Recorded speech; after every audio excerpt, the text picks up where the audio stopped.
திரௌபதி அம்மன் கோவில் திருவிழா. படுகளம் பார்த்து கொண்டிருக்கிறேன். படுகளம் என்பது ஒரு 65 அடிக்கு துரியோதனுடைய சிலையை கீழே போட்டு வச்சிருக்காங்க. உள்ளே அம்மனுக்கு அலங்காரம் நடந்துட்டு இருக்கு. வெளியில தலைமாட்டில் ஒருத்தன் நிக்கிறான், கால் மாட்டில் ஒருத்தன் நிக்கிறான். 2 பேரும் அரிதாரம் பூசி இருக்கிறார்கள், கூத்து கலைஞர்கள். மேல அடிக்கிறாங்க.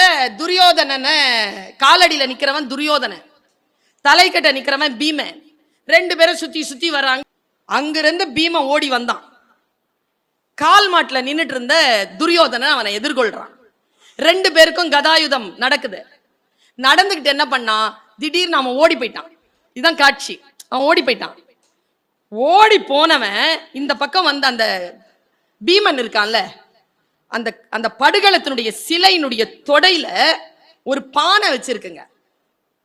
அந்த பானை மேல ஓங்கி ஒரு கதையில போட்டான் பாருங்க. பானை உடைஞ்சுது. உள்ள இருந்து குங்குமமா வருது வெளியில. அங்க நடிச்சிட்டு இருந்த துரியோதனன் மயங்கி கீழே விழுவது போல் நடித்தவன் செத்து விழுந்தான். உள்ள இருந்து திரௌபதி அம்மனை கூட்டிட்டு வந்துட்டாங்க. பல்லக்கில் திரௌபதி அம்மன் வந்துட்டான். இவங்க என்ன பண்ணாங்க, இந்த குங்குமத்தை எடுத்து அவ தலையில பூசி கொண்டை போட்டு பூ வச்சுட்டாங்க. மறுபடியும் அம்மன் உள்ள போயிட்டான்.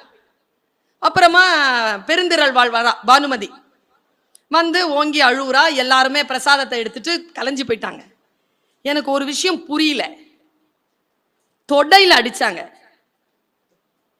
ரத்தம் வந்துச்சு. அது என்ன தொடையில அடிச்சா ரத்தம் வருது? கிருஷ்ண முடிவு பண்ணிட்டாங்க, துரியோதனனை கொல்றதுன்னு கிருஷ்ண முடிவு பண்றான்.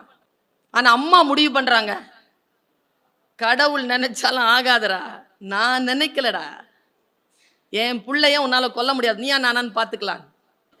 காந்தாரி முடிவு செய்கிறாள், பாத்துடலாம் நானா கிருஷ்ணனானு. டேய் துரியோதன கூட்டு வாடா. துரியோதனன் வந்தான். துரியோதனா போ, போய் குளிச்சுட்டு பிறந்த மேனியா வா எங்க முன்னால. அம்மா சொல்றது கேள்வா. சரி அம்மா, நல்ல புள்ள.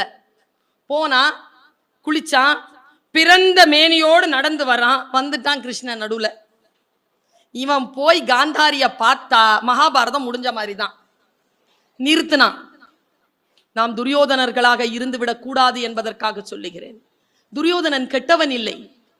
கெட்டது என்பது எது குழந்தை? கெட்டதுன்னா என்ன?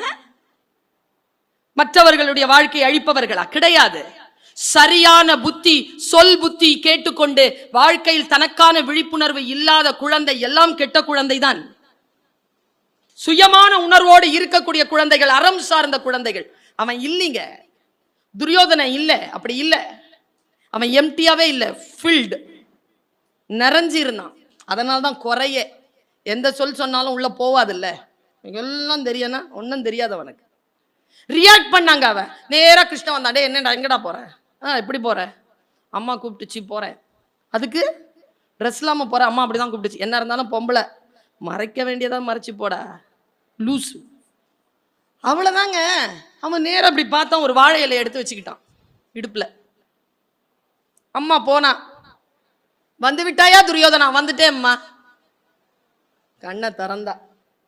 எத்தனையோ காலமாக காத்திருந்த அந்த கண்கள், தன் கணவனுக்காக பொத்தி கொண்ட கண்கள், எந்த இன்பத்தையும் அனுபவிக்காத அந்த கண்களில் அவள் பொத்தி வைத்திருந்த அனைத்து சக்தியையும் தன்னுடைய ஆன்மாவோடு சேர்ந்து முழுக்க அப்படி பார்த்தான். பார்த்து மூடிக்கிட்டா கண்ணா. அவ்வளவு தவறு செய்து விட்டாயே துரியோதனா. ஏனம்மா, என்னம்மா ஆச்சு? ஏண்டா இலைய வச்சு மறைச்ச? அம்மா கிருஷ்ணன் சொன்னாமா. கிருஷ்ணன் வஞ்சகன்.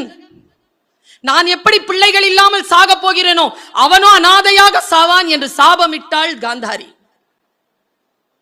இவன் சொன்னா, அம்மா மறுபடியும் கண்ணை திறந்து காட்டுமா, நான் மறுபடியும் நிக்கிறேம்மா. நான் என்னடா மந்திரவாதியாடா? கொடுத்துட்டேனடா. இதை ஏன் சொல்கிறேன் தெரியுமா? அவன் மறைத்த இடத்தில் தாயின் பார்வை விழவில்லை. அந்த இடத்தில் அடிபட்டால் உயிர் போகும் என்பது தத்துவம். தாயின் பார்வையோ அவளுடைய கான்சியஸோ இல்லாத எந்த காரியத்தையும் செய்து விடாதீர்கள். செய்தால், அங்கே அடித்தால் நமக்கான மரணம் கூட நமக்கு சம்பவிக்கலாம். அதனால் தாயினுடைய பார்வையிலிருந்து நம்மை நாம் எந்த நிலையிலும் மறைவ நிலையில் வைத்திருக்காமல் இருக்கக்கூடிய அந்த பண்பு நமக்கு வேண்டும். தந்தையின் ஒரு சொல்தான், ஒரே சொல்தான்.